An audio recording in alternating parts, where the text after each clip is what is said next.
آپ کہتے ہیں کہ ڈیجیٹل دہشت گردی حکومت کے لیے بڑا عام مسئلہ ہے. میں عیسیٰ نقوی صاحب آپ سے جاننا چاہوں گا, ملک میں کئی انسانی جانیں ضائع ہوئی ہیں ان کچے کے ڈاکوں کی وجہ سے, کئی مسافر لٹ گئے, کئی بچے اور خواتین حتیٰ کہ ان سے محفوظ نہیں رہی, ہنی ٹریپ کے واقعات ہمارے سامنے ہیں, کسان تک محفوظ نہیں رہتے.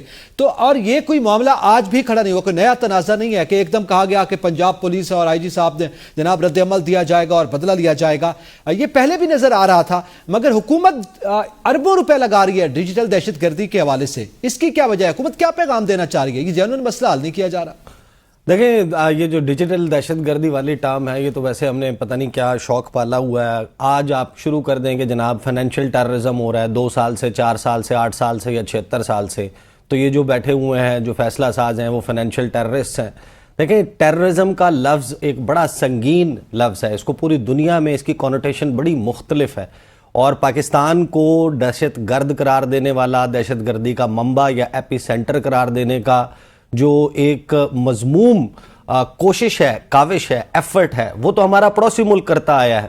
اب آج اگر ہم نے یہ طے کر لیا ہے کہ ہم نے اپنے سیاستدانوں کو بھی دہشت گرد قرار دینا ہے یا لوگوں کو بھی, فیک نیوز کا معاملہ بہت سیریس ہے. فیک نیوز جہاں پر معاشرے کو خراب کرتی ہے, سوشل فیبرک کو خراب کرتی ہے, یا پھر آزادی اظہار رائے کے نام پر جو آئین میں حدود و قیود متعین کی گئی ہیں, جہاں ان کو کراس کیا جاتا ہے, اس کے خلاف ایک زبردست قسم کی جو عدالت کے ذریعے, قانون کے ذریعے کارروائی ہو سکتی ہے وہ کی جانی چاہیے. اس کو دہشت گردی کہہ دینا, اس کا ایک انٹرنیشنل پاکستان اپنے یا پاکستان کے فیصلہ ساز اس سے کیا اچیو کرنا چاہتے ہیں, یہ ایک سیپریٹ سبجیکٹ ہے. لیکن آپ نے بات کی کچے کے ڈاکوؤں کی. اب سوال اس میں کیا اہم یہ نہیں ہے کہ یہ جو کچے کا علاقہ ہے, کیا یہاں پر کوئی اسلحہ ساز فیکٹری موجود ہے, کیا یہاں پر گولیاں پروڈیوس ہوتی ہیں, یہاں کوئی آرڈیننس فیکٹری لگی ہوئی ہے, یہاں کیا راکٹ جو ہیں وہ بنائے جاتے ہیں, تو اس کا آنے کا راستہ کیا ہے, کیا وہ انہی پکی سڑکوں سے نہیں آتے؟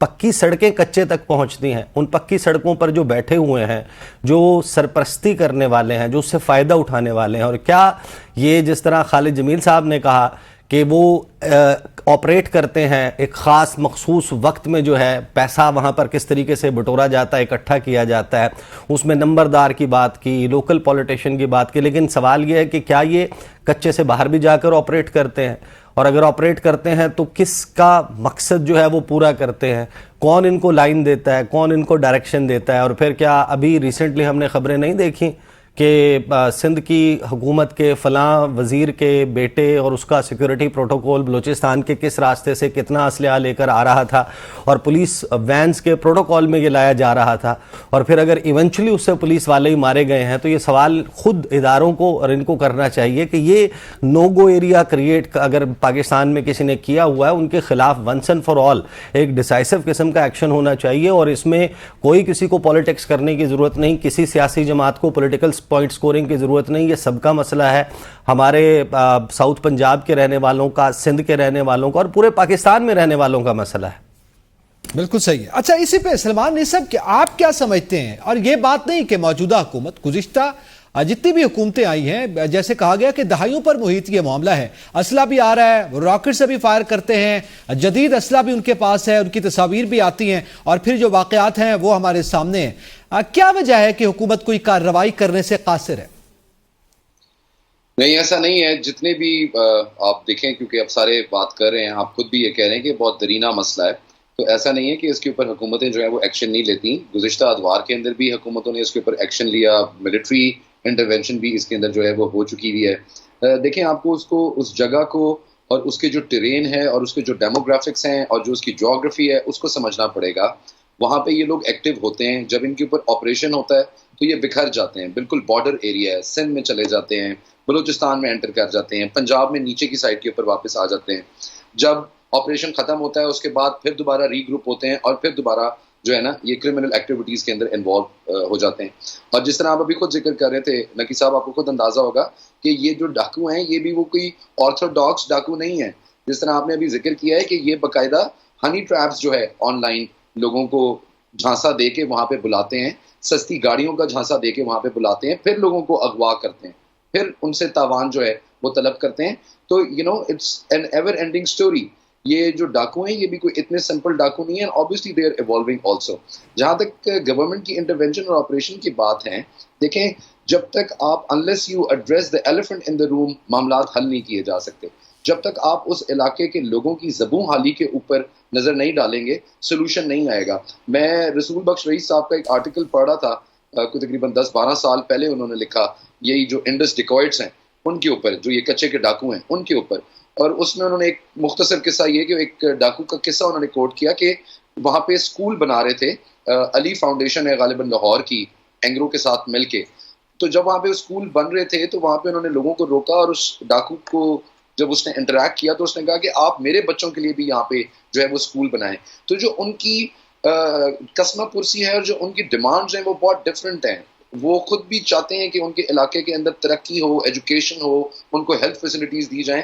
جب ان کے اوپر توجہ نہیں دی جاتی تو وہ کرمنل ایکٹیویٹیز کے اندر جو ہے وہ انوالو ہوتے ہیں. تو یہ ملٹی فیسڈ پرابلمز ہیں, ملٹی لیئرڈ ہیں, اب کے نہیں ہیں, سالوں سے پائل اپ ہو رہی ہیں یہ چیزیں. اینڈ اٹس گڈ کہ اگر اب گورنمنٹ کانسنٹریٹ کرنا چاہتی ہے اس کے اوپر اور اس کا کوئی دیر پا حل اگر وہ نکال پائیں, اگر جس طرح یہ بات کر رہے ہیں ہمارے پینلسٹ, ہمارے دوست, کہ اس کے اندر جتنی پولیٹیسائزیشن ہے, جو اس کے اندر سیاسی پشت پناہی ہے, اگر ہم اس کو مائنس کر سکیں, اور جو رول ہے باقی لوگوں کا اس سارے کے سارے گینگ کو ہوا دینے میں اور فائنانس کرنے میں, اگر ان کو ذرا کنٹین کیا جائے تو اس معاملے کو بالکل ایک دفعہ once and for all جو ہے وہ کنکلوڈ کیا جا سکتا ہے. اچھا, اس پہ خالد جمیل صاحب آپ کیا سمجھتے ہیں؟ جیسے ابھی ذکر کیا کہ وہ بڑے ماڈرن بھی ہیں, وہ ہنی ٹریپ کے واقعات جو ہمارے سامنے ہیں, اور پھر ملٹی لیئرڈ ہیں جیسے ابھی ذکر کیا گیا ہے, تو کیا ریاست اتنی کمزور ہے ابھی تک وہ یہ ٹریس نہیں کر سکی کہ یہ کہاں منتشر ہو جاتے ہیں آپریشن کے بعد؟ بارڈر ایریا ظاہر ہے وہ چاروں صوبے پاکستان میں ہی ہیں, اور بالخصوص سندھ کی اگر ہم بات کریں, یہ دو چونکہ ایریاز ہیں, اور یہ تو چلو پولیس کہتی ہے کہ وہ اس علاقے میں چلے گئے یا ہمارے علاقے حدود سے باہر چلے گئے, مگر ملٹری آپریشن بھی ہوئے. تو حکومت اتنی کیا کمزور ہے ان کے مقابلے میں کہ ٹریس بھی نہیں کیا جا سکا ابھی تک؟ نہیں, دیکھیں اگر یہ حکومت فیصلہ کر لینا کہ ہمیں فلاں چیز کو ختم کرنا ہے تو وہ اس کو ختم کیا جا سکتا ہے, لیکن یہ نیکسس اتنا اسٹرانگ ہے وہاں پہ, یہ جو کرمنل لوگ ہیں وہ, اور پھر میں نے جیسے پہلے کہا کہ انتظامیہ کے لوگ اس میں شامل ہوتے ہیں, اس میں پولیس قانون نافذ کرنے والے اداروں کے لوگ شامل ہوتے ہیں, اس میں لوکل پولیٹیشینز, نمبردار اور علاقے کا جو وڈیرا ہے وہ سارے کے سارے شامل ہیں نا. یہ ایک بزنس ہے بیسیکلی, اس بزنس کے اندر ہر کسی کو اپنا اپنا حصہ وصول وہ کر رہے ہیں. اور جب ان کی آپس میں اس قسم کے واقعات آپ کو ملتے ہیں کہ اچھا جی فلاں جگہ پہ یہ حملہ ہو گیا, یا اتنے لوگ مارے گئے, یا اتنے پولیس والے مارے گئے, یا اس طرح سے ہو گیا, تو یہ وہاں پہ جب لوکل ڈسپیوٹ آپس میں پیدا ہوتا ہے ان کا کسی بات پہ, کسی تقسیم پہ, یا کسی معاملے کے اوپر, تو پھر یہ ایک دوسرے کے اوپر حملے ہوتے ہیں. اور پھر جب کوئی اس قسم کا ایک حملہ ہو جاتا ہے تو پھر اچانک جو ہے کہ اس وقت جوش آ جاتا ہے اداروں کو بھی, حکومت کو بھی, کہ جناب اچھا ہم پہ حملہ کر دیا. یہ واقعہ جو ہے خالد جمیل صاحب یقیناً وہ اس کی تو ایک ہسٹری ہے جس کا بھی آپ نے ذکر کیا کہ کس طرح سے اور کس بنیاد پر یہ اٹیکس کرتے ہیں, لیکن یہ ویڈیو ان پولیس جوانوں کی بھی سامنے آ رہی تھی, اور ان جس طرح سے وہ کہہ رہے ہیں کہ ہمیں لگتا ہے کہ ہم شہید ہونے والے ہیں, اور اس دوران کوئی بھی, یعنی ایون کہ ان کی اپنی پولیس کے وہ اہلکار ہیں تو وہ بھی مدد کو نہیں پہنچے اور خاصی تاخیر کی گئی ہے. تو آپ سمجھتے ہیں کہ یہ واقعہ ان سے الگ ہے, اور یہ کس کی ذمہ داری تھی؟ اب تو آئی جی صاحب بڑے ایکٹیو دکھائی دے رہے ہیں, بیانات بھی دے رہے ہیں, موقع پر نہیں پہنچ سکے. ایک تو یہ ہوتا ہے نا کہ آپ اس کی لوکیشن سم ٹائم ہوتا ہی ہے کہ آپ ایسی لوکیشن پہ ہیں کہ جہاں پہ اگر آپ کو زمینی فورس بھیجنی بھی ہے, موو کرنی ہے, تو آپ کو شاید آدھا گھنٹہ پونا گھنٹہ لگ جائے, یا آپ کو کچھ ٹائم لگ سکتا ہے, اتنا ٹائم بھی ہو سکتا ہے. دوسرا یہ ہوتا ہے کہ آپ پوری اچانک ایک دم سے اٹیک کرتے بھی نہیں ہیں کسی جگہ کے اوپر. ہو سکتا ہے کہ کسی جگہ کے اوپر آپ کو یہ ٹریپ کیا جا رہا ہو کہ آپ جب ادھر جا رہے ہو تو آپ کو 2-3 اطراف سے اور جگہ سے گھیر کے آپ کی جو کمک پہنچائی جا رہی ہے اس کے اوپر بھی حملہ ہو جائے. تیسرا یہ پہلو یہ ہوتا ہے کہ اس کے اندر دیکھیں ابھی ایک پولیس ہے, انتظامیہ ہے, اور ہماری پولیس کے پاس میرا خیال ہے کہ جو ایک چیز کی کمی ہے نا کہ وہ ان کو جو ایئر سپورٹ ہونی چاہیے. اس قسم کے معاملات کے اندر اگر آپ کے پاس ہیلیز ہیں یا آپ کے پاس چھوٹے ڈرونز ہیں جو آپ فوری موو کر کے, اور ساری اگر آپ اس علاقے کی پوری ایریل ویو لے لیں کہ اچھا کوئی ٹریپ تو نہیں ہے, کچھ ایسی چیز تو نہیں ہے, اس میں ہماری جو یہ پنجاب پولیس یا پولیس جو ہے سندھ کی بھی, بلوچستان کی بھی یا کے پی کی بھی, وہ تھوڑی ویک ہے. ہماری باقی جو فورسز ہیں ان کے پاس تو یہ فیسلٹیز ہیں, لیکن یہ پنجاب کے پاس یا پولیس جو ہوتی ہے لوکل اس کے پاس نہیں ہوتا. وہ بیچارے اپنے فون اور وائرلیس کے اوپر ہی کام کرتے ہیں, اور اس میں بھی سم ٹائم بہت دیر لگ جاتی ہے. تو اس کے اندر بھی آپ کو یہی چیز نظر آ رہی ہوگی کہ وہ گھیرے گئے ہیں, وہ پکڑے گئے ہیں, وہ بیچارے ان کو اندازہ ہے, خدشہ ہے کہ ان کو مار دیا جائے گا, وہ اپنی ویڈیوز بنا کے اس کو اپلوڈ کر رہے ہیں. اب اگر جیو فینسنگ کرنی ہے آپ نے 9 مئی میں, آپ نے جو ہے کہ 9 مئی ہوئے جو ہے کہ ایک دن نہیں گزرا, چند گھنٹے نہیں گزرے, آپ نے سینکڑوں ہزاروں لوگ پورے پنجاب پورے پاکستان سے پکڑنا شروع کر دیے تھے, اور آپ نے پوری کی پوری چارٹ بنا کے اتنی بڑی بریفنگز دے دی تھی. تو اگر آپ اپنے لوگوں کو بچانا چاہتے تو امیڈیٹلی آپ ان کے جیو فینسنگ کرتے, ان کے نمبر ٹریس بالکل کرتے, صحیح کہاں پر کیا ہے کیا نہیں, یہ ہو سکتا تھا. لیکن ہو سکتا تھا. اچھا, اسی میں ظاہر ہے ویپنائزیشن ایک بڑا معاملہ ہے, اسلحہ فراہمی کو روکنا بھی یہ بھی ایک معاملہ ہے. لیکن احسان رقوی صاحب آپ کچھ ایڈ کرنا چاہ رہے ہیں؟ جی بالکل. اصل میں ہم نا اس وقت ایک انسیڈنٹ کو ڈسکس کر رہے ہیں. انسیڈنٹ سے زیادہ ذرا ایشو کو ڈسکس کریں تو آپ کو ذرا سمجھ آئے گی, یا یہ سوال خود سے پوچھ کے دیکھیں کہ اگر کوئی کچے کے ڈاکو ہے, اس کا کوئی سرغنہ ہے, وہ کسی کو اغوا کرتا ہے, اغوا کر کے 20 لاکھ 25 لاکھ 30 لاکھ تاوان کے وصول کر لیتا ہے, نہ اس نے جا کر کسی اچھے ریسٹورنٹ کے اوپر کوئی پیزا کھانا ہے, نہ وہاں پیزا کے آؤٹ لیٹس ہیں, نہ اس نے کوئی بڑا ہی برانڈڈ قسم کا پرفیوم لگانا ہے, نہ اس نے اس برانڈڈ قسم کے جوتے پہننے ہیں, نہ اس نے اپنے لیے کو کپڑے خریدنے ہیں, نہ اس نے اپنے بچے کسی کانوینٹ میں کسی ایسے اسکول میں بھیجنا ہے جہاں پر اس کو 65,000 70,000 روپے یا 1 لاکھ روپے مہینہ درکار ہوں اپنے ایک بچے کی ایجوکیشن افورڈ کرنے کے لیے. تو وہ جو پیسہ اکٹھا ہو رہا ہے وہ کچے سے باہر کہیں جا رہا ہے, اور کچے سے باہر جا کر وہ باہر پاکستان سے بھی باہر کہیں جا رہا ہے. اس منی ٹریل کو تو ذرا فالو کریں. وہ پیسہ کہاں سے کہاں پہنچتا ہے, کس ذریعے سے کچے کے علاقے سے باہر پہنچتا ہے, کیا وہ اکاؤنٹس میں رہتا ہے, یا وہ کسی وڈیرے کے, کسی جاگیردار کے, یا کسی اور شخص کے گودام میں چلا جاتا ہے, اس کے فارم ہاؤس کے اوپر پڑا رہتا ہے, وہاں سے وہ پھر کس راستے سے پاکستان سے, یا اس کا الٹیمیٹ اینڈ یوزر کون ہے. جب آپ اینڈ یوزر تک پہنچیں گے تو آپ اس مسئلے کو بہت آرام سے, آسانی سے, نسبتاً آسانی سے ایڈریس کر سکیں گے. وہی سرپرستی کرنے والا ہے, وہی بینیفیشری ہے, وہی پکی روڈ کے اوپر کچے میں اسلحہ اور یہ چیزیں پہنچانے والا ہے. بالکل صحیح ہے. وہی بات آگے رہے گا, قاتل منصف بھی وہی. اور یقینی طور پر اگر احسان رقوی صاحب آپ کو سمجھ آ رہی ہے تو ریاستی مشینری کو بھی ان چیزوں کا اندازہ ہے, مگر سوال پھر وہی ہے کہ ریاستی مشینری اور حکومت کیوں سنجیدہ نہیں ہے اس معاملے پہ. مزید بھی گفتگو کریں گے اپنے نیکسٹ ٹاپک پہ, ایک بریک کے بعد ساتھ رہیے گا. Welcome back. اب ہم ذکر کریں گے کہ بانی پی ٹی آئی نے آج غیر رسمی گفتگو کی ہے, اور انہوں نے ایک تو وضاحت پیش کی ہے کہ 22 اگست کے جلسے کے حوالے سے, منسوخی کے حوالے سے کیا معاملات تھے. ہمیں جوائن کیا ہے محمد عمران بھی ہمارے ساتھ موجود ہیں پینل میں. اور عمران بتائیے گا آپ کیا سمجھتے ہیں آج, ایک تو ظاہر ہے جو بھی گفتگو ہوئی, عمران خان صاحب نے بتایا کہ آخری یہ جو جلسہ ملتوی کیا گیا کیوں ہے, اس کی وضاحت سامنے آئی ہے. اب 8 ستمبر کے جلسے کے حوالے سے بڑے پرعزم دکھائی دیتے ہیں, اور انہوں نے کہا ہے ہر صورت میں جلسہ ہوگا. کیا دکھائی دے رہا ہے آپ کو؟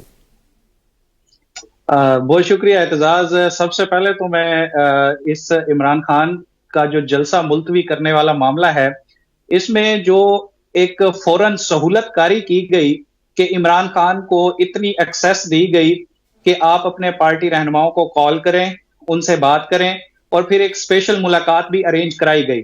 تو یہ جو ایک سہولت کاری تھی, جس کو جیسے کہ سابق ڈپٹی سپرنٹینڈنٹ جو محمد اکرم ہیں, وہ ابھی تک ان کا کوئی پتہ نہیں ہے کہ وہ کہاں پر ہیں, ان کی فیملی نے ایک درخواست بھی دائر کی ہے.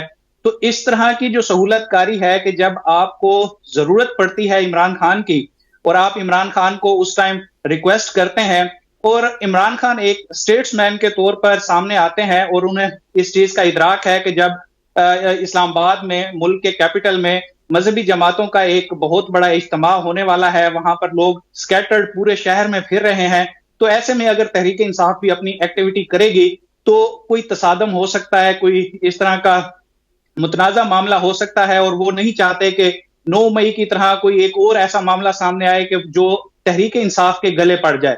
تو اس لیے عمران خان نے ایک وزڈم کا مظاہرہ کیا, اور ایک اسٹیٹس مین کے طور پر انہوں نے جو ان کو یہ انفارمیشن دینے والے تھے ان کی بات کا بھی مان رکھا, لاج رکھی. لیکن اب دیکھنا یہ ہے کہ 8 سپتمبر کو کیا وہ لوگ بھی اپنی لاج رکھ پاتے ہیں کہ جنہوں نے عمران خان کو, اگر ابھی یہ آج کا جو گزشتہ روز کا جلسہ تھا اس کو تو ملتوی کرایا, لیکن ساتھ ہی 8 سپتمبر کی NOC بھی ایشو ہو گئی بغیر کسی عدالتی حکم کے.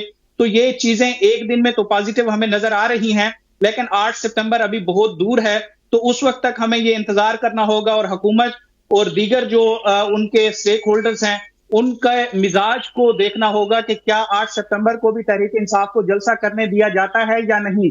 لیکن یہاں پر تحریک انصاف کے جو ورکرز ہیں جو اس وقت لیڈرشپ جیل سے باہر ہے، ان کا مزاج بھی دیکھنا خاصا ضروری ہے کہ وہ اس وقت خاصے برہم نظر آ رہے ہیں. خاص طور پر جو یوتھ کی لیڈرشپ ہے وہ کہتے ہیں کہ اب آگے ہمیں این او سی ملے یا نہ ملے یا این او سی کینسل ہو جائے، لیکن ہم نے جلسہ ہر حال میں اور ضرور کرنا ہے. تو آگے اگر حکومت کی طرف سے کوئی مزاحمت یا اس طرح سے کنٹینر جیسے رکھے جاتے ہیں یا ٹیئر گیس کی جاتی ہے تو ایک بڑے تصادم کا خطرہ ہو سکتا ہے.